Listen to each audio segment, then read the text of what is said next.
मोक्ष मार्ग के प्रतिपादक चरम तीर्थंकर श्रवण भगवान महावीर स्वामी के चरणों में कोटि कोटि वंदन करते हुए एक भवावतारी चर्चा चक्रवर्ती विष्णु प्रतिज्ञाधारी अखंड बाल ब्रह्मचारी आचार्य सम्राट पूज्य श्री जयमल जी महाराज साहब के चरणों में कोटि कोटि वंदन करते हुए उन्हीं के 11वें पटधर आचार्य सम्राट पूज्य श्री शिवचंद्र जी महाराज साहब के चरणों में कोटि कोटि वंदन। जय गच्छाधिपति व्याख्यान वाचस्पति उग्र विहारी वचन सिद्ध साधक 12वें पटधर आचार्य प्रभु श्री पार्श्वचंद्र जी महाराज साहब घोर तपस्वी उपाध्याय प्रभु श्री गुणचंद्र जी महाराज साहब मेरे अनंत आस्था के आयाम मम जीवन उद्धारक परम पूज्य गुरुदेव डॉक्टर श्री पदम चंद्र जी महाराज साहब के चरणों में कोटि कोटि वंदन करते हुए सभी गुरु मुखंडों के चरणों में कोटि कोटि वंदन करते हुए गुरुदेव श्री की आज्ञा से आत्मबद्ध हो। अनंत अनंत ज्ञानी सर्वज्ञ सर्वदर्शी तीर्थंकर प्रभु महावीर स्वामी जिन्होंने संसार के भव्य प्राणियों को जिनवाणी के माध्यम से जागृत किया और धर्म को भीतर से प्रकट करने के लिए प्रेरणा दी। धर्म भीतर से प्रकट कब होगा? दो बातें होती है। एक तो आपके पेरेंट्स, आपके माता पिता, आपके अभिभावक आपको कहते हैं कि भाई चतुर्मास चालू हो गया है, आपको क्या करना है? अरे बोल तो दीजिए। धर्म स्थान में जाना है, प्रवचन चालू होने वाला है, प्रवचन सुनना है। मन में इच्छा है या नहीं है, जाना पड़ेगा। एक तरफ एक ऑप्शन है। दूसरा ऑप्शन ये है कि व्यक्ति ये चिंतन करता है कि साल भर में सांसारिक कार्यों के अंदर हम रत रहते हैं, ऑल टाइम हम क्या करते हैं? क्या करते हैं आप? सांसारिक कार्यों में 18 प्रकार के पापों का सेवन होता है, जानते अजानते, कभी लाचारी में, कभी मजबूरी में बहुत सारे पाप कार्य हो जाते हैं। उन गलतियों का, उन त्रुटियों का, उन कलनाओं का प्रायश्चित करने के लिए कुछ पुण्य बढ़ जाए, इसीलिए आप क्या करते हो? अपने भीतर से जागृत हो जाते हो और उसी जागृति के कारण से आप धर्म स्थान में आते हैं। मन में ये चिंतन करते हैं कि अगर जिनवाणी श्रवण करेंगे तो कर्मों के वृंद क्या हो जाएंगे? हट जाएंगे। एक तरफ है करना पड़ता है इसीलिए कर रहे हैं, और दूसरी तरफ स्वयं की इच्छा से कर रहे हैं। कौन सा बेटर है? थोड़ा सा जोर से बोलिए। स्वयं की इच्छा। धर्म स्थान में बैठे हैं इसीलिए सब कुछ सही सही जवाब देंगे, लेकिन यहाँ से बाहर जाने के बाद जब आपको पता चलता है कि आपके ऑफिस में क्लाइंट आया हुआ है, आधे घंटे से इंतजार कर रहा है, लेकिन अभी तक आप पहुंचे नहीं, तो उस समय में आप उस क्लाइंट को क्या कहोगे? भाई प्रवचन है, जाना पड़ता है, इसीलिए मैं टाइम से नहीं आ पाता।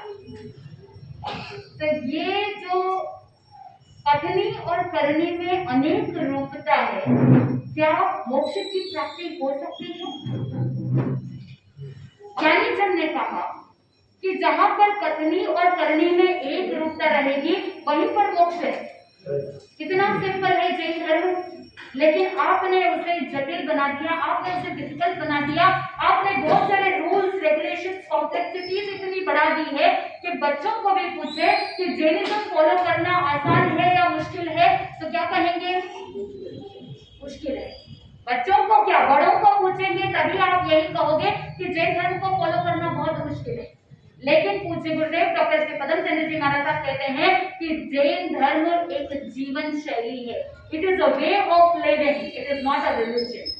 ये कोई जैन का मत नहीं, कोई परंपरा नहीं, या कोई जाति नहीं है। जैन जीवन जीने की कला है। It is a way of living. Jainism बहुत आसान है, जैन धर्म फॉलो करना आसान है। इसीलिए भगवान महावीर स्वामी के जीवन को जब हम इस पूरे चतुर्मास में हम सुनेंगे तो देखेंगे कि ऐसे ऐसे कुंभकार जो प्रभु की वाणी को सुनकर के प्रेरित हो जाते हैं, बड़े बड़े राजा महाराजा प्रेरित हो जाते हैं। अर्जुन वाली जैसा पापी भी क्या बन जाता है? पावन बन जाता है। चाहे पापी हो या चाहे राजा हो या रंक हो, चाहे संत हो या कोई साधारण मनुष्य, हर कोई प्रभु महावीर स्वामी की वाणी से प्रभावित हो जाते हैं, क्योंकि वो वाणी इतनी सरल है, वाणी इतनी सहज है, सिंपल है, easy to understand, easy to apply. तो इस चतुर्मास के दौरान जो भी प्रवचन श्रृंखला चलेगी, इसे आप ध्यान से सुनना। ज्ञानीजन ने बताया कि ये चतुर्मास, इस चतुर्मास शब्द को अगर आप डिवाइड करके शब्द को समझेंगे तो चतु यानी 4 और मास यानी महीना। ये 4 महीने जिसे चतुर्मास कहते हैं, जिसे वर्षावास भी कहते हैं। आपकी जितनी उम्र है उतने चतुर्मास हो गए कि नहीं हुए, और उसमें आधे तो आपने अटेंड किए, एटलीस्ट आधे। जितनी आपकी उम्र है उसका 50% चतुर्मास तो आपने प्रत्यक्ष देखे हैं, कभी आए हैं, कभी जिन्होंने सुना है, ऐसे 50% एवरेज ले लेते हैं। इतना तो आपने कुछ ना कुछ सुना है। तो ज्ञानीजन कहते हैं कि 3 प्रकार के चतुर्मास होते हैं। एक आषाढ़ी चौमासी, जो आज का दिन है, आषाढ़ की जो पूर्णिमा होती है।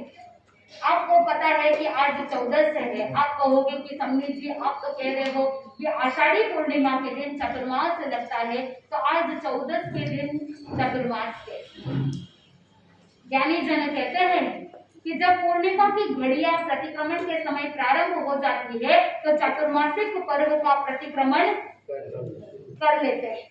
आज सायंकालीन जब प्रतिक्रमण किया जाता है उसके बाद से चतुर्मास चालू हो जाता है। आत्मबंधु, पहला चतुर्मास कौन सा? आषाढ़ी चौमासी, आज का दिन। दूसरी चौमासी है फाल्गुनी चौमासी, यानी होली चतुर्मास जिसे कहते हैं। होली के दिन वो चौमासी का पर्व मनाया जाता है, प्रतिक्रमण किया जाता है। उसके बाद उससे पहले एक और चौमासी आती है चतुर्मास के एंड में, यानी कार्तिकी चौमासी। 4 महीने के अंतराल में जो आता है उसे क्या कहा? चौमासी चतुर्मासिक पर्व। आत्मबंधुओं, चौमासी का लक्ष्य क्या है? बहुत बार ऐसा होता है कि हर एक जो सच्चा साधक होता है उसे अपनी गलतियों का एहसास होना चाहिए। अगर आप गलती को गलती मानेंगे तो उससे छुटकारा हो जाता है कि नहीं हो जाता है? हो जाता है। अगर आपको पता है कि आप बिजनेस कर रहे हैं और अमुक अमुक व्यक्ति के साथ डील करेंगे तो आपके बिजनेस में नुकसान हो सकता है, तो आप उस क्लाइंट के साथ, आप उस पार्टी के साथ डील करेंगे कि नहीं करेंगे? करेंगे कि नहीं? आपके फायदे की बात बोल रही हूँ तो आपको तो बोलना चाहिए। अगर आपको पता है कि सामने वाली पार्टी, सामने वाला क्लाइंट आपको नुकसान देने वाला है, तो क्या आप उसके साथ कॉन्ट्रैक्ट साइन करेंगे? नहीं करेंगे। हाँ या ना? नहीं करेंगे। अगर आपको पता है कि इस डील से आपको नुकसान होने वाला है, तो क्या आप उस नुकसान को झेलने के लिए तैयार होंगे? अनजाने में अगर नुकसान हो जाता है तो बात अलग है, लेकिन जानबूझ करके कोई भी अपना नुकसान नहीं करता। चिंतन करने का विषय है कि जब आप अपने भौतिकता के अंदर, अपने बिजनेस के अंदर आप नुकसान नहीं चाहते हैं, तो फिर आत्मा का नुकसान क्यों कर रहे हैं? क्या आप अपनी आत्मा का नुकसान कर रहे हैं? पूज्य गुरुदेव डॉक्टर श्री पदम चंद्र जी महाराज साहब अनेकों बार कहते हैं कि पाप को पाप जानना, पुण्य को पुण्य समझना और धर्म को धर्म मानना। जिस दिन आप पुण्य को पुण्य समझेंगे, पाप को पाप जानेंगे और धर्म को धर्म मानेंगे, तो आपकी आत्मा का कल्याण हो जाएगा। बहुत सिंपल है। गलती को गलती मान करके एक्सेप्ट करना। जब आपके भीतर से स्वीकार करने की भावना जागृत हो जाएगी तो आधे पाप वहीं पर समाप्त हो जाएंगे, क्योंकि ज्ञानी जन ने कहा सेल्फ रियलाइजेशन बहुत इंपॉर्टेंट है कि आपको महसूस हो गया है, आपको एहसास हो गया है कि मुझसे गलती हुई है और इस गलती के कारण से उसका भुगतान मुझे भी भरना पड़ रहा है और मेरे परिवार को भी उसका भुगतान भरना पड़ रहा है। आप अपने हितैषी है, आप अपने परिवार के हितैषी है, तो आप अपने परिवार के साथ ऐसा समझौता कभी करेंगे क्या? तो आपको स्वयं का भी देखना है और दूसरों का भी, परिवार स्वजन परिवारजन का भी देखना है, क्योंकि वो आपका कर्तव्य है। कर्तव्य का निर्वाह करते करते धर्म आराधना के अंदर आगे बढ़ने के लिए, भीतर से धर्म को प्रकट करने के लिए ये चतुर्मास, हर एक सच्चे साधक को प्रतिदिन देवसी रायसी प्रतिक्रमण करना चाहिए। रात्रि भर में जो भी दोष लगे हैं उसका प्रतिक्रमण करने के लिए कब किया जाता है? प्रातःकाल सूर्योदय से 48 मिनट पहले रायसी प्रतिक्रमण किया जाता है। और दिन भर में जो भी गलतियां होती है, दिन भर में जो भी व्रतों में दोष लगते हैं उसका प्रतिक्रमण सायंकालीन किया जाता है, देवसी प्रतिक्रमण। बहुत बार ऐसा होता है कि हम कुछ गलती करते हैं लेकिन भूल जाते हैं, याद नहीं आता। जिस समय आप पाठ बोल रहे हैं, क्योंकि ज्ञानीजन ने कहा कि प्रतिक्रमण हमारी पूंजी है और सामायिक हमारी कमाई है। आपके बिजनेस में अगर कैपिटल इन्वेस्टमेंट अच्छा है तो क्या आपको प्रॉफिट मिलेगा कि नहीं मिलेगा? सोचो कि आपके पास कोई कैपिटल इन्वेस्टमेंट नहीं है, पूंजी नहीं है और आप बिजनेस करते जा रहे हैं, तो आप जो भी कमाएंगे वो सब आपके लिए प्रॉफिट की गिनती में नहीं आ सकता है, क्योंकि आपके पास पूंजी नहीं है। वही अगर पूंजी रहेगी तो आपको मुनाफा होता रहेगा। अगर आपने अपनी पूंजी को सुरक्षित नहीं रखा और आप सोचते हो कि आज लाखों की कमाई हो गई, बहुत प्रॉफिट हो गया, लेकिन ईयर एंड में आप जब बैलेंस शीट तैयार करते हैं तो गाड़ी जहां थी, बोल कर दीजिए, गाड़ी जहां थी वहीं पर अटकी हुई पड़ी। आत्मबंधु, आप धर्म आराधना करते हैं तब भी आप मुनाफा देखते हैं। बिजनेस के अंदर तो प्रॉफिट देखते ही है, लेकिन आपकी जितनी भी एक्टिविटी होती है, जितने भी कार्य होते हैं, हर कार्य में भी आप क्या देखते हैं? मुनाफा देखते हैं, प्रॉफिट देखते हैं। सामायिक करूंगी तो मुझे क्या मिलेगा, धर्म करूंगी तो मुझे क्या मिलेगा? आप सोचते हो कि धर्म आराधना करेंगे तो घर में, परिवार में, जीवन में कहीं भी कोई भी तकलीफ, जोर से बोलिए, नहीं आनी चाहिए। यह आपकी डिमांड है, सेकेंडरी गेम, कि मैंने धर्म आराधना की है फिर भी मेरे जीवन में तकलीफ है, मैं दिन भर सामायिक भी करता हूँ, माला भी फेरता हूँ, फिर भी बिजनेस में लॉस हो रहा है। फिर आप डावाडोल हो जाते हैं, धर्म से विचलित हो जाते हैं। आत्मबंधु, जिनवाणी श्रवण करने से ज्ञानीजन ने कहा कर्मों के वृंद कट जाते हैं, अनंत अनंत कर्मों की निर्जरा हो सकती है मात्र एक जिनवाणी श्रवण करने से। लेकिन चतुर्मास अभी प्रारंभ होने वाला है, आषाढ़ी चतुर्मासी के बाद प्रवचन की श्रृंखला चालू है, चतुर्मास चालू हो जाएगा और श्रावण का महीना प्रारंभ होता है। जैन का वर्ष आज समाप्त होने वाला है और श्रावण एकम के माध्यम से नया वर्ष प्रारंभ होने वाला है। जम्बूद्वीप प्रज्ञप्ति सूत्र के अंदर बताया जाता है कि जब एक आरक समाप्त होता है तो यही दिन था कि जब एक आरक समाप्त होता है और अगले दिन एकम के दिन से आरक प्रारंभ होता है, और जब एक आरक समाप्त होता है उसके बाद प्रतिष्ठान किए जाते हैं, अनुष्ठान किए जाते हैं। और आज हम भी क्या कर रहे हैं? धर्म अनुष्ठान कर रहे हैं। आज चतुर्मासिक पर्व है तो बहुत से ऐसे साधक होंगे जो उपवास करते हैं, एकादशना करते हैं, आइंदिल करते हैं, जप जाप आदि करते हैं, सामायिक संवर कौशल दया आदि अनेक धर्म अनुष्ठान करते हुए अपनी आत्मा को आगे बढ़ाने का प्रयास करते हैं। तो डेली जो प्रतिक्रमण किया जाता है उसमें बहुत सारी ऐसी गलतियां होती है, पाप होते हैं जो याद नहीं आता। इसलिए भगवान ने कहा कि हमारे ब्रेन के अंदर इतनी कैपेसिटी है कि कुछ कुछ ऐसी चीजें होती है जो 15 दिन में एक बार याद आता है। इसीलिए पाक्षिक पर्व का प्रतिक्रमण, पक्षी का प्रतिक्रमण, कि 15 दिन के अंदर अंदर जो पाप किए हैं, जो डेली याद आना चाहिए था, सायंकालीन प्रतिक्रमण के समय याद आना चाहिए था, लेकिन याद नहीं आया। इसीलिए भगवान ने कहा कोई बात नहीं, आज याद नहीं आया लेकिन 15 दिन के अंदर अंदर क्या आ जाएगा? याद आ जाएगा। लेकिन आपको तो नेगेटिव बोलने की बहुत आदत है, मुझे याद नहीं रहता, मैं भूल जाती हूँ, मेरी मेमोरी कमजोर है। बोलते हैं कि नहीं बोलते? बचपन से पेरेंट्स ने कह दिया देखो फलान चंची का बेटा इतना अच्छा पढ़ाई करता है, तुम तो किसी काम के नहीं हो। आपने अपने बच्चे को डीमोटिवेट कर दिया। बच्चा थोड़ा मेहनत कर रहा था, लेकिन आपने दूसरे के साथ तुलना कर दी, कंपेयर कर दिया, और इसीलिए वो बच्चा क्या करता है, वो अपने आप को हीन भावना में ले जाता है। इंफीरियरिटी कॉम्प्लेक्स की वजह से वो पढ़ाई नहीं कर पाता है। दोष किसका? आप ही बोलिए। आपने बचपन से बच्चे के अंदर नेगेटिव साइकोलॉजी फीड करके रखी, और क्लास के अंदर भी आजकल टीचर्स इतना कंपटीशन, इतना प्रेशर कि बच्चे भी फील करने लग जाते हैं, अरे मैं कुछ काम का हूँ या नहीं हूँ, वो टेंशन में आ जाते हैं, स्ट्रेस में चले जाते हैं, एंजाइटी में चले जाते हैं। अब आप सोचो 3 साल के बच्चे को किस तरह का डिप्रेशन। आज का रिसर्च कहता है कि छोटे छोटे बच्चों में भी एंजाइटी, स्ट्रेस, डिप्रेशन, उनका भी अलग तरह का प्रेशर, उनका भी अलग तरह का डिप्रेशन चलता है। चाहे माता पिता के माध्यम से जो समय बच्चों को मिलना चाहिए था, वो समय नहीं मिल पाता, वो लाड दुलार नहीं मिल पाता, तो उस समय वो टेंशन में चले जाते हैं। बचपन में बच्चों को आपने समय नहीं दिया, और बुढ़ापे में आपके बच्चे आपको समय नहीं देते।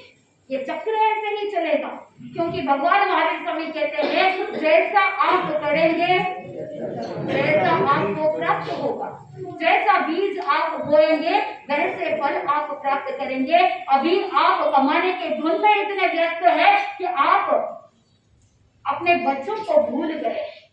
जब बच्चों को जो संस्कार देने चाहिए थे, बच्चों को जो शिक्षाएं देनी चाहिए थी, बच्चों को जो पॉजिटिविटी देनी चाहिए थी, उनको ये शिक्षा देनी चाहिए थी कि बेटा हम जैन है और प्रतिक्रमण हमारी पूंजी है, चाहे कुछ आए या नहीं आए, सामयिक हमारी कमाई है, तो हमें प्रतिदिन अपना मुनाफा करना चाहिए, आत्मा का मुनाफा होना चाहिए। इसीलिए प्रतिक्रमण अनिवार्य है, क्योंकि 32वां आगम का नाम क्या है?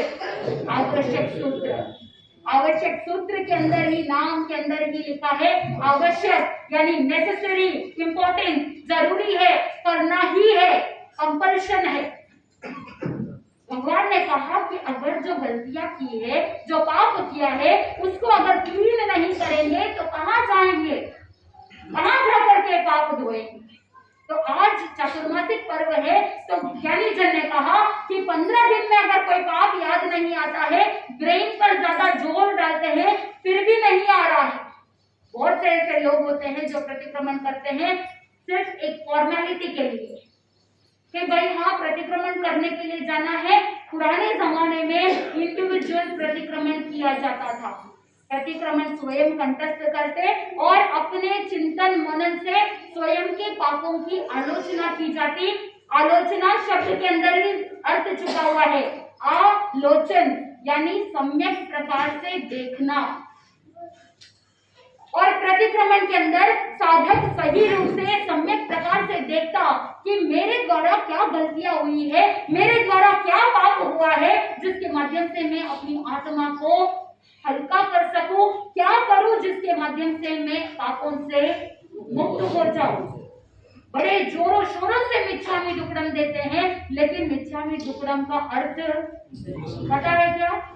मिच्छामि दुक्कडम शब्द का अर्थ है मेरा पाप मिथ्या दुष्कृत हो जाए, let my sins become false. मेरे पाप मिथ्या दुष्कृत हो जाए, मैं इस पाप से दूर हो जाऊं। अंग्रेज चले गए, 2 शब्द छोड़ गए, सॉरी एंड थैंक यू। तो सॉरी का मतलब क्या है? English version of Michchhami Dukkadam. तो सॉरी का मतलब है मैं ये गलती वापस नहीं दोहराऊंगा। तो आपको भी क्या करना है? जो भी गलतियां हुई है उससे सीख लेनी है और उसे वापस रिपीट नहीं करना है। आत्मबंध हो, कोई बात नहीं, 15 दिन में याद नहीं आया तो 4 महीने में याद आ जाएगा। हमारे सबकॉन्शियस माइंड में सब कुछ फीड है। हमारा जो अवचेतन मन है उसके अंदर 900 भाव तक का ज्ञान मौजूद है। ज्ञानी जन ने कहा कि अगर बीच में असन्नी का भाव नहीं करते हैं तो ज्ञान यह भविक भी है और भविक भी है और तदुभय भविक भी है। भगवती सूत्र साक्षी है। जो ज्ञान आप यहाँ पर सीखेंगे वो आपको जन्म जन्मांतर तक साथ जाएगा। 900 भाव तक ज्ञान साथ चलता है। तो अब बताइए कि प्रतिक्रमण कंठस्थ करना चाहिए कि नहीं करना चाहिए? करना चाहिए। लेकिन हमारा माइंड जो है वो तर्क कुतर्क करने वाला माइंड है। करने से क्या मिलेगा? भाषा तो समझ में आती नहीं, करने से क्या फायदा होगा? मन में आता है कि नहीं आता है? आता है कि प्राकृत अर्धमागधी भाषा के अंदर आगम उपलब्ध है। आगम की भाषा कौन सी? अर्धमागधी। भगवान महावीर स्वामी के समय में ये जन भाषा हुआ करती थी, language of a common man. हर एक व्यक्ति अर्धमागधी भाषा में बात करते थे। वो अर्धमागधी भाषा के अंदर वो प्रतिक्रमण, आवश्यक सूत्रों और 32 आगम शब्दों के अर्थ पता नहीं तो फिर प्रतिक्रमण कंठस्थ करने से क्या लाभ प्राप्त होगा? पूज्य गुरुदेव डॉक्टर श्री पदम चंद्र जी महाराज साहब एक उदाहरण बताते हैं कि जिस तरह से किसी व्यक्ति को सर्प कट जाता है, स्नेक बाइट हो जाता है, उस जमाने के अंदर तो कोई वीनम एंटीडोट नहीं थे। आज के जमाने में अगर कोई सांप काट जाता है तो आप डॉक्टर के पास चले जाते हैं, लेकिन वो जमाना ऐसा था कि जब एंटीडोट्स नहीं थे, दवाई नहीं थी, उस समय कहाँ लेके जाते? मंत्रवादी के पास लेकर के जाते। और मंत्रवादी क्या करता? मंत्रों का उच्चारण करते। अब आप जिसको सांप काटा है उसे पूछो कि मंत्र पता है क्या? नहीं पता। मंत्र का अर्थ मालूम है क्या? नहीं पता। लेकिन जहर उतरेगा कि नहीं उतरेगा? बोल तो दीजिए। जहर उतर जाएगा क्योंकि मंत्रों का प्रभाव है। ठीक उसी प्रकार जिनवाणी का एक एक शब्द, आगम का एक एक शब्द मंत्र के जैसे काम करता है।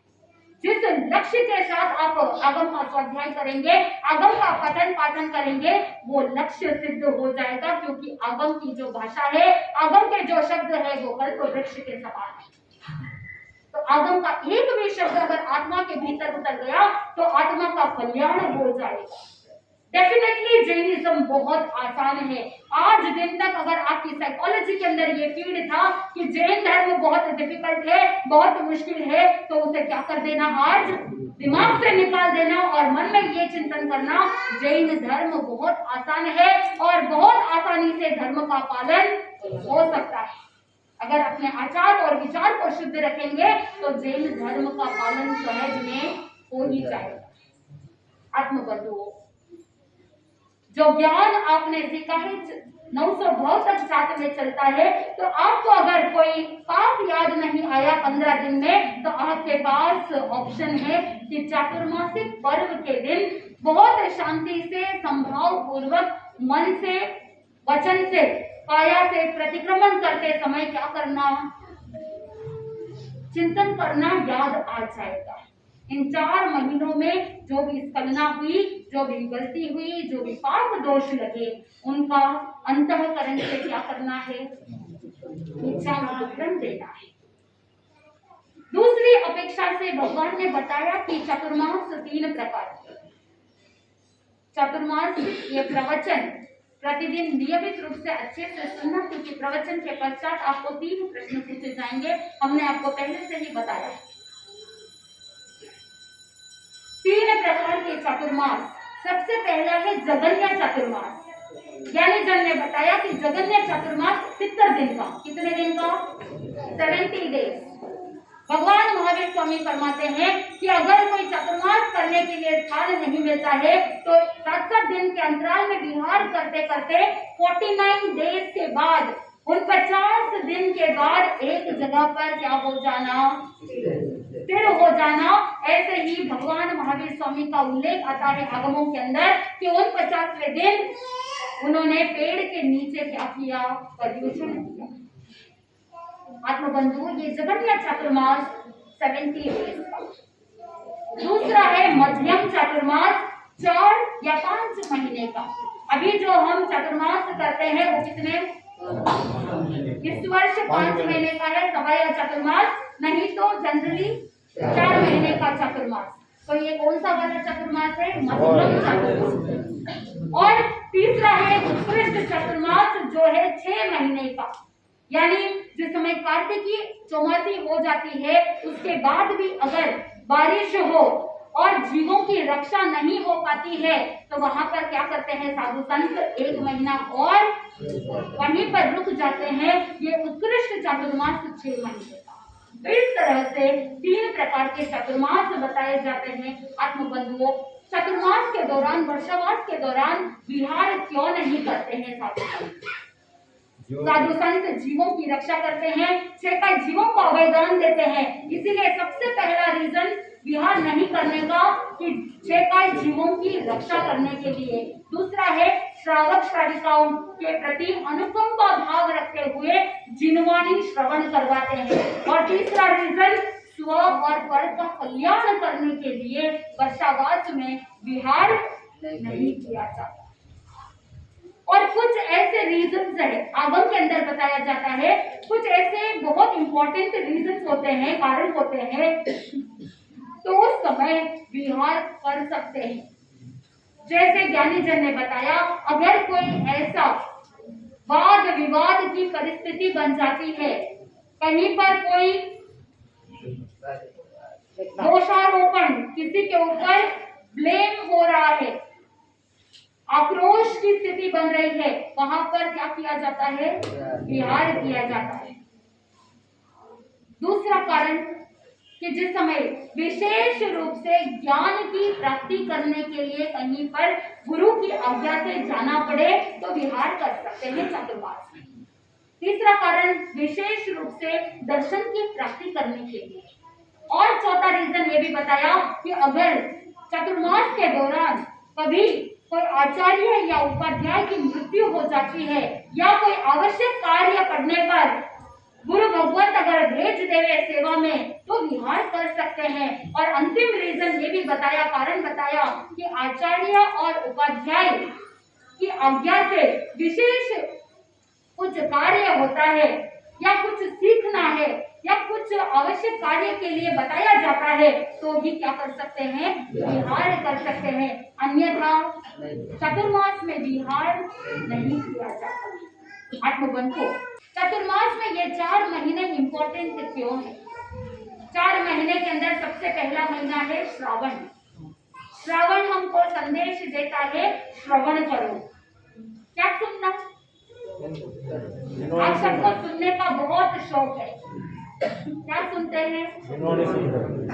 देखो यहाँ पर बैठे हैं इसीलिए आप कहोगे कि जिनवाणी सुनते हैं, लेकिन वही अगर बाहर पूछेंगे तो आपका फेवरेट सीरियल हो, टीवी हो, कोई रेडियो हो या आपका अगर कोई वर्ल्ड कप मैच चल रहा हो तो कमेंट्री सुनने के अंदर तो आपको बड़ा आनंद आता है।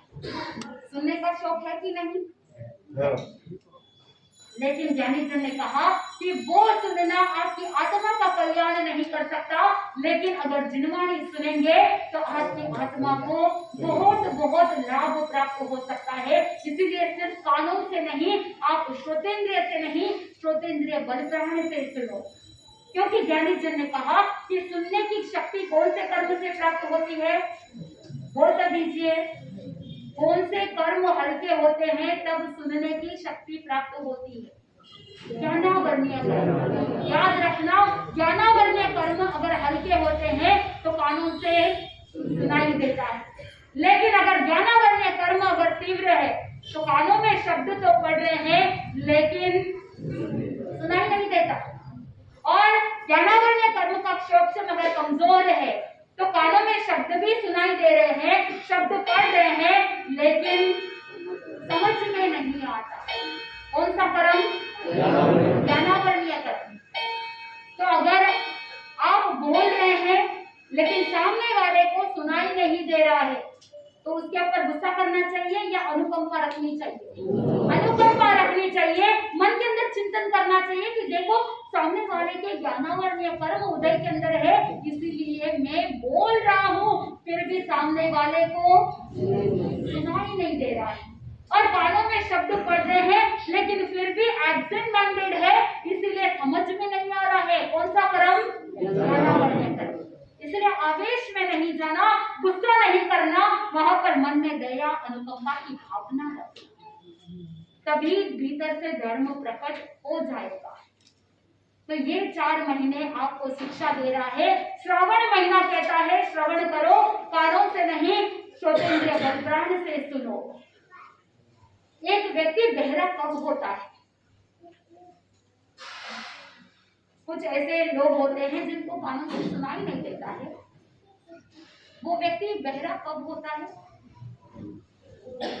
आगमकार कहते हैं कि जब व्यक्ति के कानों में शब्द ग्रहण नहीं किए जाते, यानी जो शब्दों के पुद्गल होते हैं वो कानों के अंदर पहुंचते नहीं, वो श्रोतेंद्रिय उस पुद्गलों को ग्रहण नहीं करता, तब वो व्यक्ति क्या बन जाता है? क्या बन जाता है? बहरा बन जाता है, कानों से सुनाई नहीं देता, वो डेफ हो जाता है। आत्मबंधु, आपने बहुत बार सुना है कि व्यक्ति जो सुन नहीं सकता, जो बहरा हो गया है, वो क्या बन जाता है? वो मूर्ख भी बन जाता है, डेफ एंड डम। ये कब होता है? रिसर्च कहता है, साइंस कहता है कि जन्म से अगर कोई डेफ है, कोई सुनाई नहीं देता, जन्म से कोई बहरा है, तो वो मूर्ख भी हो जाता है। क्यों? क्योंकि उसने कभी जीवन में शब्दों को सुना ही नहीं, जो सुना नहीं वो बोलेगा कैसे? इसीलिए ज्ञानी जन ने कहा सुनना बहुत इंपॉर्टेंट है। अगर कानों में शब्द ग्रहण हो रहे हैं तभी आप बोल पा रहे हैं। तो श्रोतेंद्रिय कितना इंपॉर्टेंट है? इंपॉर्टेंट है या नहीं है? इंपॉर्टेंट है। हम कौन सी जाति के जीव है? पंचेंद्रिय जाति के जीव है। और पंचेंद्रिय क्यों है? क्योंकि हमारे पास चौरेंद्रिय है। चौरेंद्रिय में बाकी 4 इंद्रियां उपलब्ध है, हम पंचेंद्रिय है। हमारे पास एक स्पेशल ऑर्गन है, कौन सा? श्रोतेंद्रिय है, जिसके माध्यम से हम शब्दों को सुन सकते हैं और सुन पा रहे हैं, इसीलिए हम बोल पा रहे हैं। तो इसीलिए ज्ञानी जन ने कहा सुनते हैं तो बहुत ध्यान से सुनना। और बचपन में हम सुन सुन करके ही बहुत सारी चीजों को सीखते हैं। बच्चे को बहुत ज्यादा सिखाने की जरूरत नहीं पड़ती, आप जैसा बोलते हैं वैसा वो सुन सुन करके सीख लेते हैं। अगर आपने पॉजिटिव शब्दों का प्रयोग बचपन में किया होता तो वो बच्चे पॉजिटिव बोलते।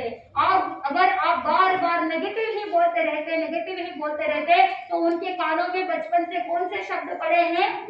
नेगेटिव शब्द पड़े हैं। आपने बार बार कहा कि ये नहीं करना, वो नहीं करना, ऐसे नहीं करना, यहाँ मत बैठो, वहां मत बैठो, ऐसे मत चलो। आपने बहुत ज्यादा रेस्ट्रिक्शंस लगा दिए, ये नहीं, वो नहीं, ये ऐसा वैसा, बहुत सारी चीजें बोलती है, डोंट्स। लेकिन कभी आपने बच्चे को ये नहीं कहा कि बेटा ये करना चाहिए, ये करना चाहिए। आपने डूज के ऊपर फोकस नहीं किया। अगर आपने पॉजिटिविटी के ऊपर फोकस किया होता तो नेगेटिविटी अपना चली जाती। अगर आपने बचपन से बच्चे को सिखा दिया होता कि हम जैन हैं, हमको जीवन के लिए यत्न के साथ चलना है, हमें ध्यान रखना है कि हम ज्यादा से ज्यादा अहिंसा का पालन करें। आपने क्या किया? नेगेटिव बोला कि बेटा हम जैन हैं, इसीलिए हम क्या नहीं करते? रात्रि भोजन नहीं करते। सिर्फ पर्यूषण के टाइम में या चतुर्मास के टाइम में आप ये शिक्षा देते हैं। समनी जी, डॉक्टर श्रुति निधि जी और मैं, हम जब दोनों मलेशिया गए थे, वहां पर मलेशिया के अंदर हम प्रवचन दे रहे थे। उस समय एक श्राविका जी प्रवचन के पश्चात एक जिज्ञासा लेकर के आई थी। वो कहने लगी कि समनी जी हमारे पास एक बहुत बड़ी समस्या आ गई है। हमने पूछा कि भाई क्या समस्या है, ऐसा कौन सा पहाड़ टूट पड़ा है? तो वो श्राविका जी कहती है कि समनी जी मैंने अपने बच्चे को कहा कि पर्यूषण है बेटा, हम जैन हैं इसलिए रात्रि भोजन नहीं करते। तो इसमें गलत क्या है? तो वो माँ कहती है कि मेरा बच्चा मुझे फिर से प्रश्न पूछता है कि माँ क्या हम सिर्फ पर्यूषण के समय में जैन है, रात्रि भोजन नहीं करते, तो क्या सिर्फ पर्यूषण के समय में जैन है? तो इसका क्या जवाब है? आपने ही गलियां निकाली और आजकल तो गलियां रही नहीं, सब जगह क्या है? मेन रोड है। तो प्रत्याख्यान के अंदर भी आप क्या करते हो? गलियां नहीं, हाईवे मेन रोड निकालते हैं। आप गुरु भगवतों के पास जाकर के कहते हैं कि गुरुदेव मुझे प्रत्याख्यान करवाइए, लेकिन साथ में 12 महीने छूट, यानी 12 भी छूट, महीने भी छूट। तो प्रत्याख्यान कहाँ है? 12 में भी छूट है, मायने भी छूट है। तो ज्ञानी जन ने कहा कि यथार्थता को जानने की जरूरत है। तो आप ये 4 महीने आपको ध्यान रखना है। श्रावण महीना कहता है श्रवण करो, और भाद्रवा महीना कहता है कि सुनने के बाद, श्रवण करने के बाद अपने भावों से भद्र बनो, यानी अपने आप को स्ट्रॉन्ग बनाओ। जिनवाणी के प्रति अटूट श्रद्धा रखते हुए भद्र बनना है। तीसरा महीना कौन सा? कौन सा? आसोज।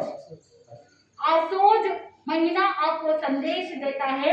गुजराती के अंदर इसका अर्थ आता है आना, कहाँ आना? कहाँ आना है?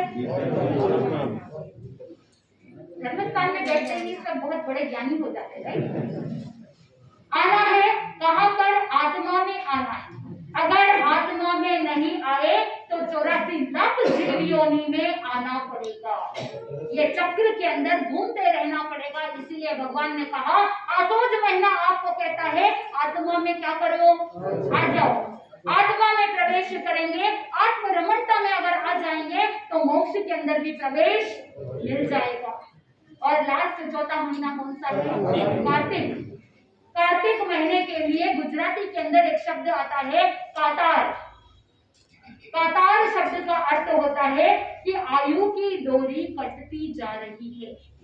कातार यानी कट होना, आयु की डोरी कटती जा रही है। इसलिए सावधान रहो, इसीलिए सचेत बनो, इसीलिए जागृत बनो, और इन 4 महीनों में ज्यादा से ज्यादा धर्म आराधना करो। और जब आप 4 महीने के अंदर, चतुर्मास के अंदर धर्म आराधना करेंगे तो वहां पर अंक 4 है। 4 महीना यानी 4 अंक का बहुत बड़ा महत्व है जैन दर्शन के अंदर। तीर्थ कितने? 4। साधु, साध्वी, श्रावक और श्राविका। तीर्थ की स्थापना करने वाले तीर्थंकर प्रभु। और अभी किसका शासन चल रहा है? भगवान महावीर स्वामी का शासन चल रहा है, और उसी शासन के हम अनुयायी है। तो हमें तीर्थ की स्थापना प्रभु ने की, तो इसी तीर्थ के अंदर हम मौजूद है। तो हमको क्या करना है? उस चतुर्विध संघ, 4 चतुर्विध संघ के अंदर अपने आप को समर्पित कर देना है। 4 अंक आपको ये भी कहता है कि मोक्ष का मार्ग कितने? 4।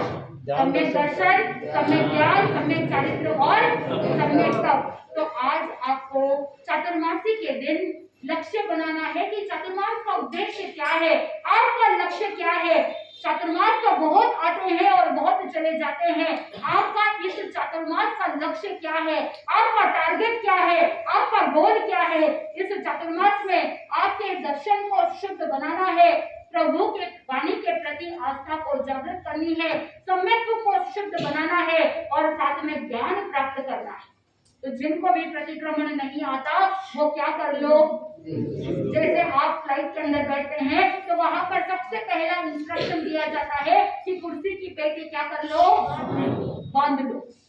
तो आपको भी क्या करना है? आज चातुर्मासी पर्व है तो आपको भी अपने आप को चतुर्मासिक पर्व के अंदर 4 महीने के लिए बांध देना है। एक बंधन में आ जाना है, मर्यादा में आ जाना है, त्याग की ओर आगे बढ़ना है, ताकि आप ज्यादा से ज्यादा ज्ञान अर्जन करते हुए अपने दर्शन को शुद्ध बना लो। अगर दर्शन शुद्ध रहेगा तभी आपके जितने भी धर्म आचरण है, धर्म आराधना है, वो सम्यक कहलाएगी। और अगर दर्शन शुद्ध नहीं, अगर प्रभु की वाणी पर अगर आस्था नहीं, तो जितनी भी क्रियाएं कर लो वो सब कुछ क्या कहलाएगा? मात्र क्रिया कहलाएगी, उसके साथ सकाम निर्जरा नहीं होती। तपस्या भी बाल तप कहलाएगी, क्रियाएं भी बाल क्रियाएं कहलाएगी। इसीलिए ज्ञानी जन ने कहा अपने दर्शन को शुद्ध बना लो। तो जब दर्शन शुद्ध हो जाएगा तो ज्ञान ऑटोमेटिकली सम्यक ज्ञान हो जाएगा। चारित्र्य आपकी जो भी त्याग व्रत प्रत्याख्यान है वो भी सम्यक तप की ओर आगे बढ़ जाएंगे, सम्यक प्रत्याख्यान बन जाएंगे। तो इसीलिए मोक्ष मार्ग कितने? 4। और मोक्ष के द्वार भी कितने हैं? 4। आपके इस धर्म स्थान में भी आने के द्वार कितने हैं? नीचे से आने के लिए 2, 3, 4 जितने भी डोर्स आप खोल सको उतने दरवाजे आप खोल रखते हैं। वैसे ही मोक्ष के अंदर भी जाने के लिए 4 द्वार है। दानशील और भावना। और ज्ञानी जन ने कहा कि ये 4 महीने आपको इसीलिए दिए गए कि 4 कषायों पर भी क्या करो, विजय प्राप्त करो। 4 कषाय, क्रोध, मान, माया, लोभ। अगर गंदगी रहेगी तो कुछ नया नहीं हो सकता है।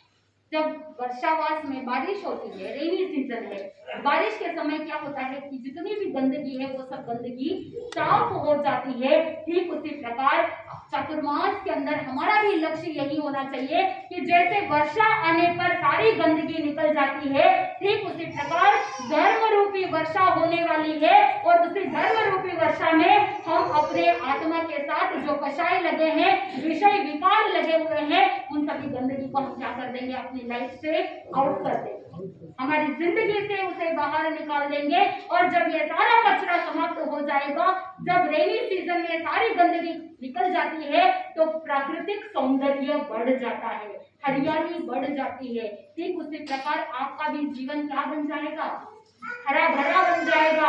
आपका जीवन भी बहुत खुशहाल हो जाएगा। घर के अंदर सुख शांति रिद्धि समृद्धि आएगी, क्योंकि आपके मन में बहुत अच्छी अंडरस्टैंडिंग आ जाएगी कि धर्म क्या है और धर्म को भीतर से कैसे प्रकट करना। प्रभु महावीर स्वामी ने आपको बताया कि किस तरह से जीवन को जीना है। भगवान महावीर स्वामी के साधना काल को भी हम कल से जानेंगे और साथ में ज्यादा से ज्यादा धर्म आराधना करना है। अंतिम में मैं यही कहना चाहूंगी कि यहाँ पर 4 क को अपनाना। कितने? 4। सबसे पहला प्रत्याख्यान, 4 क है, उसमें सबसे पहला है प्रत्याख्यान। तो 4 महीने के अंदर चातुर्मास के दौरान रोज कुछ ना कुछ छोटे से छोटा प्रत्याख्यान, बड़े से बड़ा प्रत्याख्यान, जैसे भी आपकी क्षमता हो, आपका सामर्थ्य हो, आपकी जितनी कैपेसिटी हो, कोई ना कोई एक त्याग व्रत प्रत्याख्यान अवश्य ही ग्रहण कर लेना। तो पहला क्या है? प्रत्याख्यान। और दूसरा है प्रतिक्रमण। प्रतिक्रमण के बारे में तो मैंने बताया है कि प्रतिदिन प्रतिक्रमण करना चाहिए। और जो पढ़ाई करने वाले बच्चे हैं या कुछ ऐसे आप बाहर गांव गए हैं, डेली प्रतिक्रमण नहीं हो पा रहा है, तो कम से कम कोशिश करना कि पक्की तो अवश्य ही प्रतिक्रमण करना चाहिए। तो पहला है प्रत्याख्यान, दूसरा है प्रतिक्रमण और तीसरा है औषध। समय समय पर पर्व त्योहार आते हैं, पर्व तिथि आती है, तो लक्ष्य रखना कि प्रतिपूर्ण औषध करना।